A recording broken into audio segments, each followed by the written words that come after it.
So what I want to do now is I want to open it up for some discussion. And in this discussion, I want to go through the soil health principles and kind of the why a little bit with some interaction, I'm hoping. So if I make eye contact with you, that means I'm hoping for you to reply, okay? So now everybody's going to tie their shoes or get on their phone, right? So there's 5 soil health principles. Help me out here. What's the most important one? Let's start with one. Armor, I agree. What do you got if you don't have the protection, right? So how do we get the armor? And explain to me what that can be. I think it comes in various ways, right? It can be dead litter, right? From the previous crop. It also can be what? It can be a green plant, right? Now if you happen to have both, now you've got a pretty good situation because every green plant is an inlet, carbon inlet. Plus it's supplying the protection. So I think when you're looking at armor and you're looking straight down, I like to get my soil covered. Is that the way your fields look? When you look straight down on your fields, do you see any soil? There's an honest man right here. Thank you for that. I got that too. I got a field or two at the Minokan farm. The corn bean field, can't keep it covered. Can't keep it covered. Okay. I have no cover crop on that field. That's a control field. Okay. So you start looking at that. So armor. Anybody else have a suggestion on armor? Dead residue, green plant. Okay. Pretty solid situation when you have them both. Where's the carbon going on the dead litter? Where's that carbon going? Probably 85% to the atmosphere. Okay, the carbon in the dead litter, about 85% of the atmosphere. You're going to capture maybe 15%. Somewhere's in there. Data varies. Okay. What's the second principle? Living root. Living root. Okay, we can work with that one. So we want something continually green. Why? Carbon. Every plant is a carbon inlet. Okay. What happens when it puts carbon in the soil? Who consumes it? Biology, going to build aggregation. Okay? All right. The bacteria portion, more for mineralizing. The fungi portion, more for moving into the soil organic matter and ultimately humus. So we start to see these things occur. Okay? So a continual live plant. Give me a third one. Say again? Disturbance. Okay. If you're an organic producer, and I work with a number of organic producers, you're tilling 3 times a year, how do we get you to 2? You're tilling twice a year, how do we get you to 1? How do we get you to roll something, to roll a cover? Okay? How do we start to ramp that down? Okay, you're organic, I get that, but how do we start to take some of that disturbance out of there? Okay, it's like turning the compost. We're going to blow off a lot of carbon, a lot of nitrogen. There isn't going to be much for a hyphae there. So how do we ramp that down? And I think the least amount of disturbance. We have a lot of things, because why do we till? As a country, why do we till? We've tilled for maximum release of nutrient. Right? Truly. Because we get that response at the expense of the resource. You ever had that? Yeah. Okay. Dana Fletcher is a farmer I work with in North Dakota, and I showed his case study yesterday, and he's got this quote. He said he's in the interim period now. He's moving into no-till and cover crops. And he said, I'm in the bad position because he said, I no longer get the benefits from the tillage, and I'm too young into it to get the big benefits from the no-till yet. So he said, I'm in that middle part. That is the tougher part, no doubt. Okay, makes sense? Okay, so that's 3. What's the 4th one? Diversity. Why do we want diversity? Different exudates. Yeah. I don't know you, but I like you. Okay. So we got different exudates. So we got cool season grasses, warm season grasses, cool season broadleaves, warm season broadleaves, right? They have different exudates. So different plants have different exudates. So we get a little more balanced meal. Have you tasted the exudates? If you come to the Minokan farm during the summer, we would taste them. We'd dig up a corn plant, something that maybe hasn't tasseled yet, something that's still sending exudates to the soil. And we would dig it up. If I liked your group, I'd wash them off a little. And then we'd cut off the ends and distribute them to a number of people, and then have them chew them. What are they going to taste? Purest sugar taste you will ever know. Purest sugar taste. Yeah. And then it's a lot different than listening to somebody or reading something, because now you used a different sense, and you'll never forget it because it will just stay with you. All plants give them off, but a corn plant is so much easier for us to detect because it's a large biomass plant. Okay? So the exudates, the differences in the exudates, yes. We also got C3s and C4s, different plants. So we start looking at all of this diversity that we can bring into place. And I think that's when we start to grow soils as well. So what's that last one? Livestock. And everybody knows they belong in confinement. Okay, just joking with you. How do we put livestock back on the landscape? Plants, animals, and livestock evolved together. So how do we put them back on the landscape? How do we do that? How do we get the advantage of the anaerobic and aerobic biology that's in that ruminant? How do we get that? How do we do that? We got to have a good forage, right? And so we start to look at, I started in the fall, so I started putting in cover crops in the fall because we still had some wheat left. Well, now our wheat acres continue to drop, our soybean acres continue to go up, so I'm losing that window. Then I started looking more at the spring window because we're looking at planting green. So if I want to find an earthworm in the spring, I go to the green fields in the spring because that's where the earthworms are, because that's where the food is. Not so much in the dead litter fields, okay? So now we want to bring these livestock in. And then we want to bring them in and we would like to graze it to the ground. Just checking with you a little bit here, okay? So we want to take off about half of that material, or we want to top it. We started using different concepts. So we got ranchers now that are weaning on cover crops. So they'll wean the calves off, put them in the cover crop. That's a nice concept, okay? We got people that are winter grazing cover crops. So they'll winter graze a standing cover, okay? And then we'll do nutritional balancer, send in the manure, we'll send in the forage analysis, we monitor them, see where they're at, okay? This is another scenario. Then we got people that maybe they're not happy with conception rates on second calvers. Why is that an issue? Conception rates on second calvers. Those of you that have been in this business a long time know this. What is that critter doing? It's still growing, right? That critter's still growing. It's going to have some teeth that probably come out or in. Okay, so we're going to have a change in probably the teeth. It's already got a calf on it, and you want it to conceive a second one. But that's the animal that's more stressed. That's the animal that needs a little more protein and energy.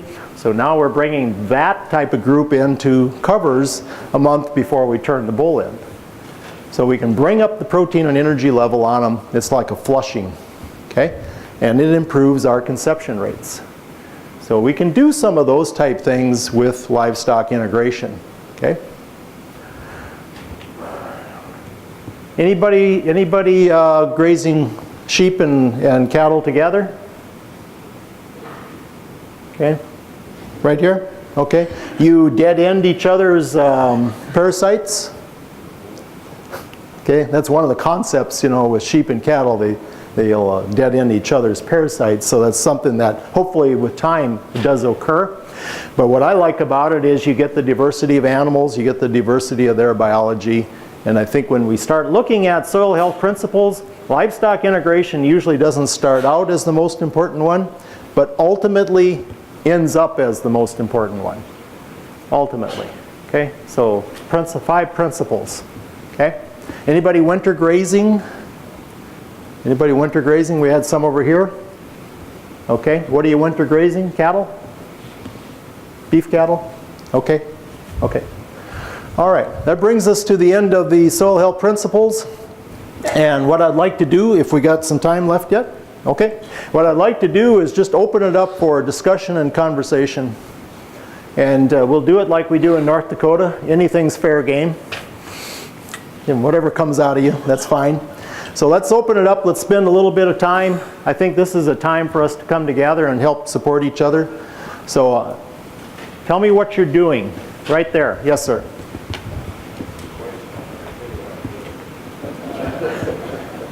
How long did that process take? How long did that process take? The worm juice? Okay. How long did that process take? I haven't started harvesting them yet. So I'm going to start harvesting the liquid in February. How long have you had them? I've had them since the end of October. And I've used corn syrup and products like that. I'll occasionally give it a little corn syrup to make it function, make it decompose. But everything that juices out of the bottom, I just return it. Okay? So I'm just cycling it through right now. And then in February, we'll actually start to harvest it. Because I didn't know how long I could keep it in good shape. So I didn't want to start harvesting in December or January when I didn't know. Because I'm just going down this road first time. So I decided let's harvest in February. We'll keep it dark, try to keep it cool. I think it'll keep. Yes, sir? Absolutely not. The question was, is it on the website? No, because then everybody would know. No. When we get a little data, then when we get something more concrete, this is our first effort, just making the juice. Yeah, it took a lot of courage for me to get up here and say worm juice to you, right? Because I'm used to saying NPK to you. Adam.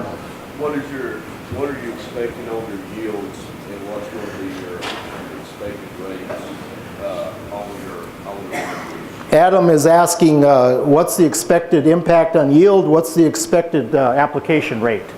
Yeah. How much worm juice you think you want to get today, and then Okay. how much are you going to put in? Okay.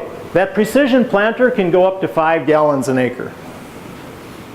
So I can go up to 5. I can go anywhere from 0 to 5.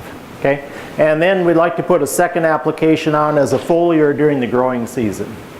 How much do you expect to get and how long it takes at one time? Well, there's 28 totes. Okay? And so I've got, if I do half of each field, I need roughly, I need enough for at least 40 acres, maybe 50 acres. Okay? At 5 gallons, that's 250. So if I get 10 gallons out of each tote, I'm in business. And I can get 10 gallons pretty easily. Yeah. Yeah, probably in less than a month I would have that. So the part about yield, I have no idea if it's going to impact yield. I've never done this. I got inspired by it because my wife and I needed a ride to an airport in Melbourne. And so these people, Di and Ian Haggerty, gave us a ride to the airport in Melbourne. It took us 3 hours to get there. We talked about worm juice for 3 hours. They apply it. It's the only thing they apply. They apply it in their seed trench. And this is large-scale ag. They are ridiculously large-scale. And so this kind of caught my attention. And I said, well, let's maybe take a look at it. I couldn't really find any science on it. What's in it? Pretty diverse biology from what we're starting to see on the first things coming back, so we know it's quite diverse. Yes? I was just going to say, what is the purpose of the worm juice? So I want to build soil aggregates. I want it as an inoculant, as a seed inoculant in the seed trench. So it'll go right in the seed trench with the seed. We plant naked seed, so that's a nice fit.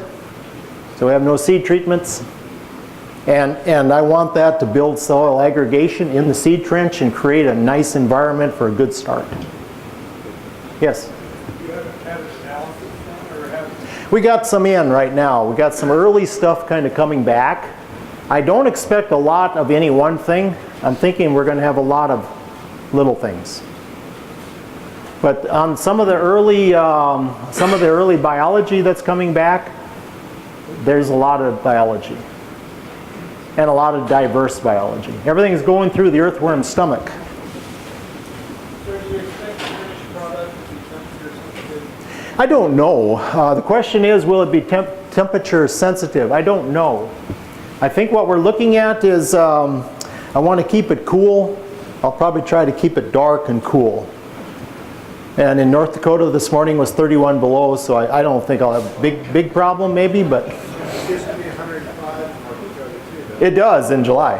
And so I'm also going to move 2 of these into my high tunnel. And so I'm going to cycle everything in the high tunnel through these digesters. So everything that grows, I can, you know, anything, any fruit or vegetables that maybe you'd have considered waste or anything like that that didn't make food grade, everything can go through the digester and then back into the garden. So we'll put 2 of them in there as well. Yes? How did you remember when these vertical with these water? Just by feel. So I have a burlap covering on them, and I'll pull the burlap back and just feel it. If you squeeze it, I don't really want a drop of water to come out, but I want it pretty moist because that's how earthworms breathe. They have to have water, they have to have moisture to breathe. So if I let that get too dry, that's not going to be very good. This is my first swing at it, and I want to do it for nothing. I want $0 in it. I don't want to put another input cost on a bushel of anything. Does that make sense? Yeah. So we're going to, like Gabe Brown told me years ago, he said, Jay never signed the front of a check. And I always remembered that. So, yes. Yeah. Yeah. Anywheres from the data that came with it said probably don't go over 84 for optimum, and probably don't go below 40 Fahrenheit. So I'm in between. I got the temperature set in there at 60. They seem happy. Oh, I don't know. I'm not really thinking. That's a good question. One time or annual? Is one time, or will you do it every year? I think I'll know a little more after I try it. Yeah. Good question. Yes. Are you going to utilize the makeup of Yes. the end? Yes. In what way? Well, we sent some in for humic acid test and other associated items. And there is a small amount of humic acid in it. So then if you go to the F.J. Stevenson's book, he'll tell you in there that humic acid is over 50% carbon. So that's just another food source, really, what you're kind of coming down with. So ultimately, I think it's just something that I want to build soil aggregates. I want that seed trench inoculated. And if I can, I end up working with people that it's pretty degraded situation. They're first-time people, they're just starting people. And so if this jump starts us a bit, I'll take a look at it. If I fail at it, it's not my first failure. Okay? Nowhere's near. But I'm going to take a swing at it, and I'd like to apply a little science to it. So see what we have. Okay? Yes? Do you think we get fungal inoculation? Will we get fungal inoculation? I suspect so, but again, I'll wait to know, I guess. But I think we're going to see the spores from a lot of things in there. Yeah. Because keep in mind, it's the enzymes in the stomach of that earthworm. Everything passes through it. So we want to pass that entire, everything, all the contents through them. And then with the water, you're just really harvesting, because we got the valve open on the bottom, so it's just dripping out. Okay. But that's like I said, it wasn't easy to come up here in front of you and say worm juice, right? Because I saw all you tighten up. But sometimes we got to take a look at it, because so many times what I've observed is we move into something and we see a benefit that we never saw coming. It wasn't even our intent. It isn't even why we did it. But we gained something that helped us. And so interestingly enough, this is a biological process, and it's just really stimulated everyone that works there. I mean, they just really got on board, and it was exciting just to look at it. So, yeah. Yes, sir. We got the potential to work with, in fact, where I'm at, we've got a huge worm problem. Yeah. I mean, cells, everywhere you buy fishing worms, cells. Right. But it's a continual operation. And if we could work with them and start getting fish juice, Yeah. do you think that we could preserve that juice and keep its integrity for planting? You know what I'm saying? I mean, I know Yeah. we'll be able to collect some during the planting season. Yeah. Is there any potential that we could collect it at all times and store it? I think there is. We just have to keep it out of the sun. I think we have to keep it somewhat cool. Okay, the question was, can we go ahead and there's a worm farm close to where Adam is in Tennessee, and the question is whether it can hook in with somebody like that and harvest something that, in terms of liquid, and be able to store it long enough then to be able to use it in your own system. That's the question. Yeah. You didn't hear an answer. Again, I'm going to try to store it from February on in cool conditions, and if that goes well, I'll probably go a little further, but I would think there is opportunity. Yeah. There was a question here? I don't know how fast the worms reproduce. You can get too many. Yeah. They self-regulate. The question is, how fast do the worms reproduce? Well, they self-regulate. Okay? And 60 to 90 days you'll have babies. And so I gave them the talk when I first got them and said, look, I'm going to leave you on your own honor here. They asked me to shut the lights off when I left. They like it dark. 60 to 90 days we had babies. Yeah. So they're definitely increasing. Yeah. How often do you have to feed them? We feed once a week because they're still eating some bedding yet. So the feeding is just once a week now, but it'll probably get more frequent. Yeah. And the feeding consists of what? Well, it might be cabbage leaves, it might be coffee grounds. Sometimes I have some corn syrup, so I'll throw a little corn syrup in. You got to be careful with that because it'll start decomposing the bedding so fast. So you kind of balance that out a little bit. Cardboard with glues, corrugated cardboard with the glues is good. You just want to stay away from citrus. Anything citrus, stay away from that. I stay away from anything with meat or fat simply because of smell. Okay, so you start to stay away from certain things. But yeah, about once a week right now. So you've got just a jug that's constantly capturing the drip coming out? It just drips into the pail. If you saw these 5-gallon pails, one underneath each shuttle, and then when it gets about a gallon or two in it, then I just throw it back in the top. It takes days. When you first add water, like if I have to add water, after about 2 days, you'll have that amount of material, 2 to 3 days, because you want a slow drip. Yep. Can you tell us more about the huge farms in Melbourne? Okay, so what the question is, what about this farmer in Australia that was using it, right? Okay, and so they're buying a custom material, worm juice, okay? And so they're applying it into the seed trench. They have a knife opener, but they're, I believe it was a fairly low rate if I had to decipher it from hectares or whatever. I think it's somewhere in the neighborhood of a couple gallons. That's ridiculously small amount. But there's more to their system. They have 2 years where it's covers and sheep. Then it goes back to cropping. And this is their only input. Their only fertility, if you will. I'm not even saying it. You notice I never said fertility. I said soil inoculant because I think that's a good place to start, right? Do they have the first worm populations? Do they have them? I don't think they have too many in their soils. I think it's so arid where they're at. Yeah. So they're bringing the juice in. To me, I think the safe thing to say is it going to improve soil aggregation? Yeah, I think it is. Is it going to inoculate your seed trench? I think it is. And so they're inoculating that area right by the seed. And I think that's a great place to start. Yeah. Yes?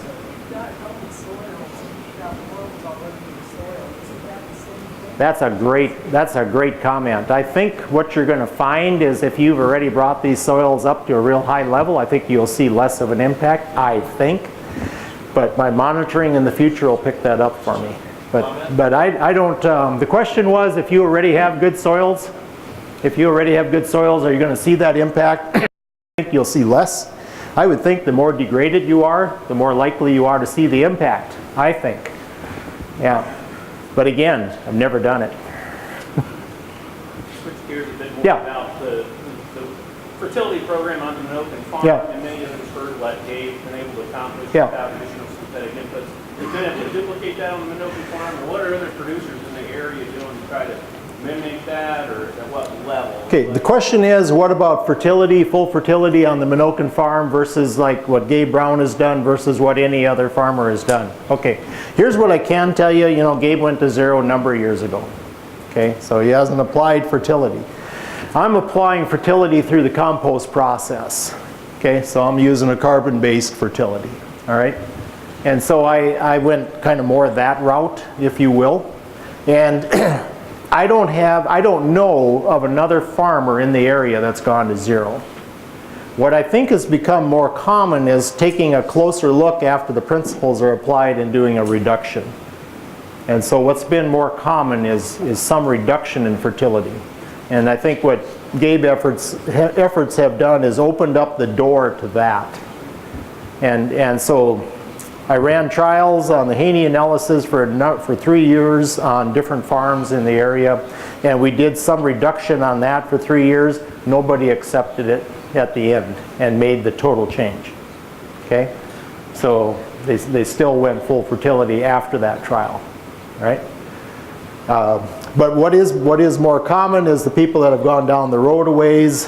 They've started looking at things like you know, when we first started, we were at 1 pound of nitrogen per bushel of corn, and I have people now that I know aren't more than maybe 0.6, or even maybe a little less.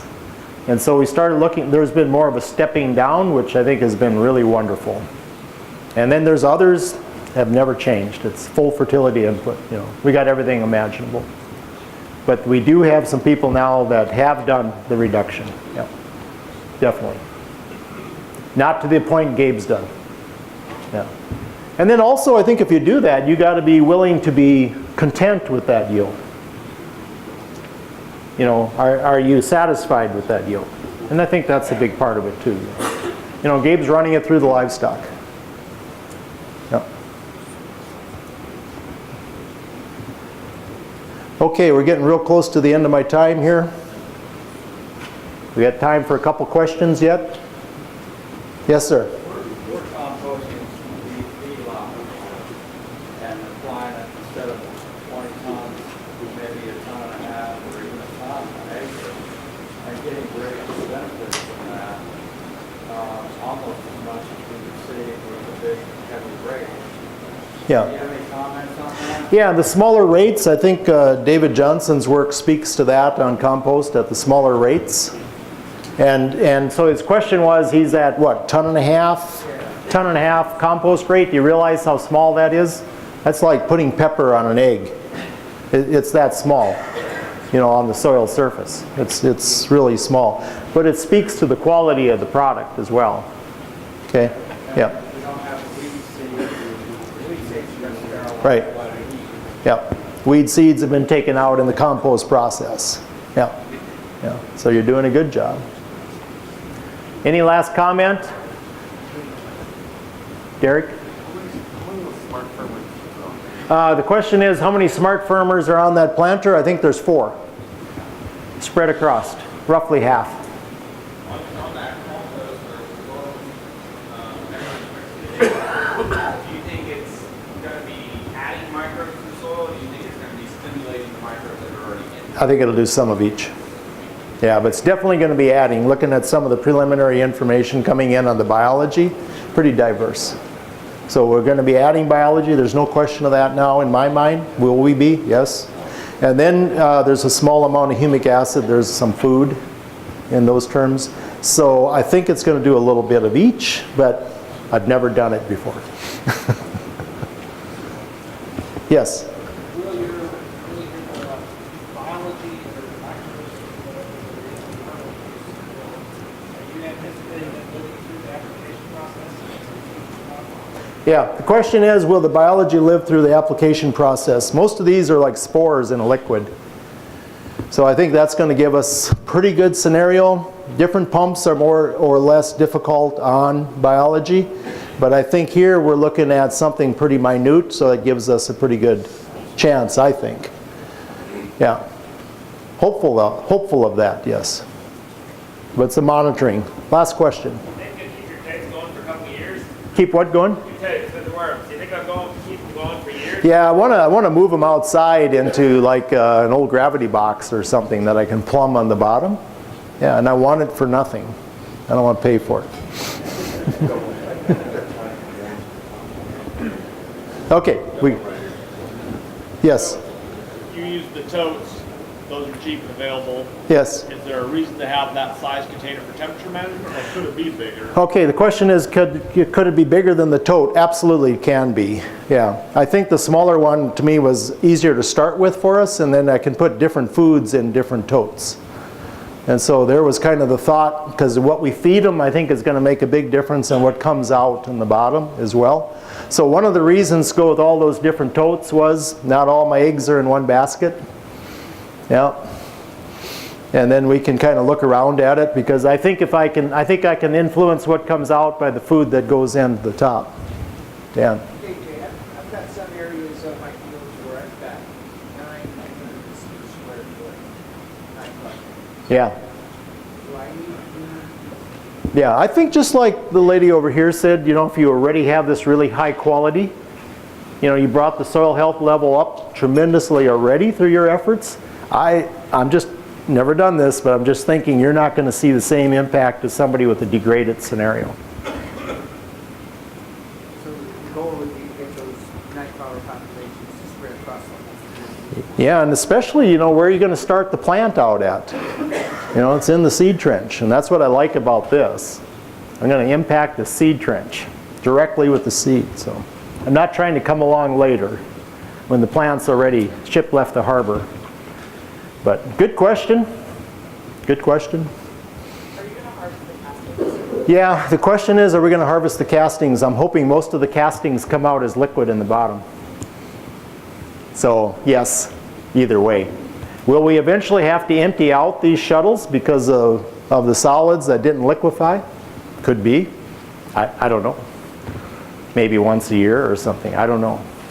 Okay, so yes. Have you put any manures in any of the totes? No.